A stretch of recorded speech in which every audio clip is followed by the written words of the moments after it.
Alright, what's up guys? My name is Zack and today I am driving a 1996 Buick Century Custom. Up front is a 3.1 liter V6 and down below is a 4-speed automatic transmission. Now I am super excited to be driving this Buick Century for two reasons. First of all, this is an incredibly clean car and a very well kept example of a Buick Century. So I'm always excited to share vehicles like that with you. But the second reason is the fact that I've driven the wagon and I'm excited to now drive the sedan. The Buick Century sold really well and this generation lasted a really long time. From the early 80s all the way up till this year, 1996. And so we're gonna dig into why that might have been, as well as how good of a car this really was. But if you would like to submit your own vehicle, you can head on over to my website, zackpradel.com/submit. It's a quick and easy submission form. It takes under a minute to fill out, and I come out to you. But let's get back to that 3.1 liter V6. Well, although the engine really is great,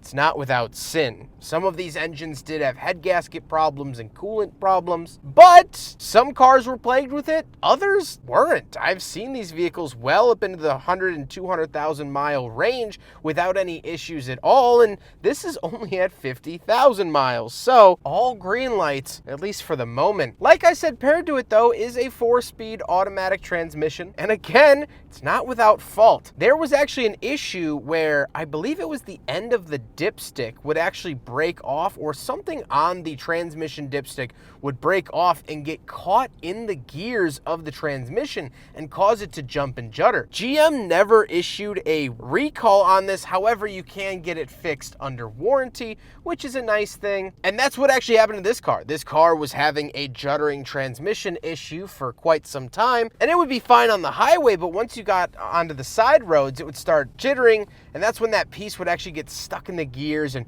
cause a whole bunch of mess. So it has been fixed under warranty, but something to look out for with the Buick Century. Last but not least, it is front wheel drive. How does it feel to drive the Buick Century? It's really nice. The ride quality is what stands out the most. It is a very floaty, very Buick experience up here. It really does feel like a Roadmaster with a couple of inches missing, and that is high praise in terms of suspension. Visibility is also great because it's really a product of the 80s where visibility was wonderful. Throttle response is fine, but you know, you're not really looking for that in a Century, so again, I would say all green lights ahead. With that stuff out of the way, let's talk about the interior. Well, in front of me, I have 3 gauges. Off to the left is my fuel, in the center is my speedometer, and off to the right is my temperature. The steering wheel doesn't have any forward-facing buttons on it, although it does have a horn and an airbag. And off to the left, we have our interior lights, parking lights, and a climate vent. And moving on to the door, we have manual mirrors, locks, and our power windows. The power window switches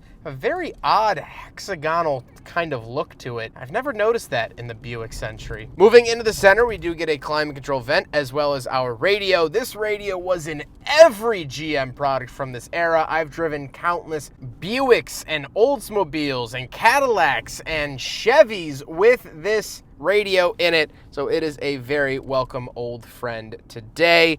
And down below we have our air conditioning and heating options, and off to the right we have our map light and rear defog sort of on this vertical pillar.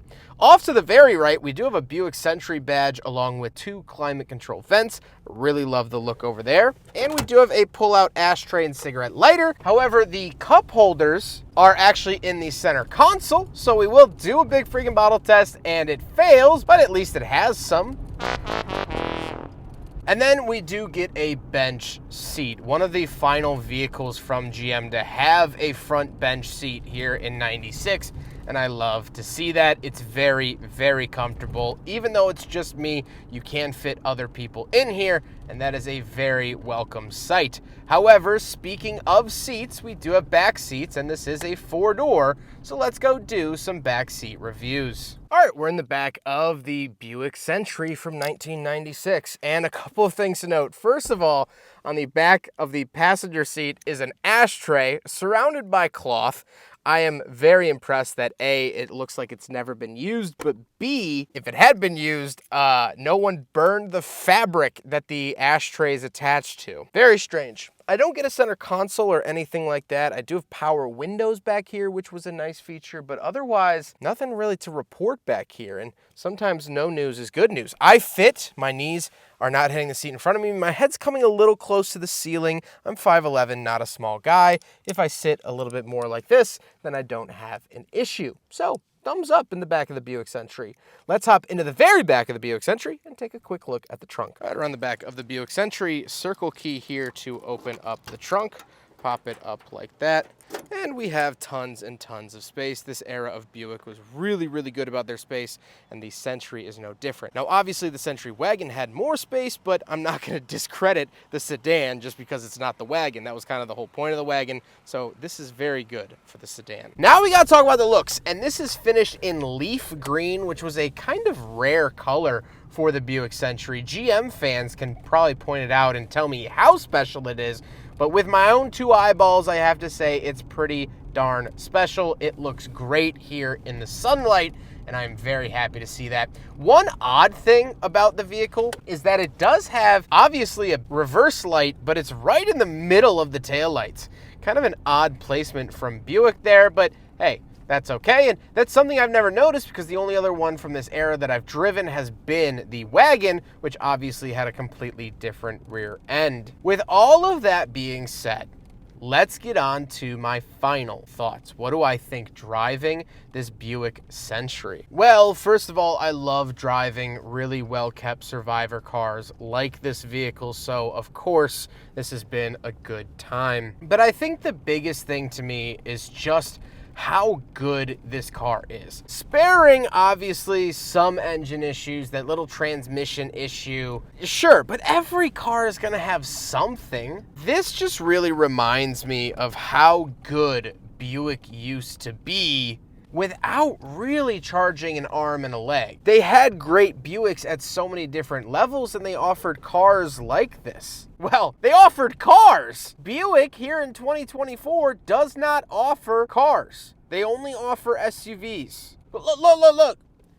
There's a Buick Century coupe up in that driveway. They're still around. I think there's something to that, where these cars actually did stick around. And yeah, they made it for almost 2 decades, but if it ain't broke, don't fix it. And this car ain't broke, and it don't need fixing. Is it a Roadmaster? No. Is it the LeSabre or Park Avenue? No. But that didn't mean that Buick cheaped out on it. That didn't mean that Buick didn't care about it. This feels like a labor of love, and even when that labor of love might be a labor of diminishing returns. Now, the Century sold really well, and even till the end, it sold really, really well. Even when it was in desperate need of a refresh, and it got it in 1997. It was still kicking. It was still fighting, and it was still present. And even here today in 2024, 28 years later, it's still great. Not many cars can say that they stood the test of time quite like this one did. I hope you guys enjoyed the video. Huge thank you to Paul for letting me take out his Buick Century. What an amazing, amazing piece of automotive history, and what an absolute gem in how well kept it's been. Paul has been absolutely awesome to work with. I appreciate him very, very much. We're reviewing a few of his cars here today, and that means the world to me. But I hope you guys enjoyed the video. Don't forget to rate the video, comment on the video, and subscribe if you really liked it. Take care, guys.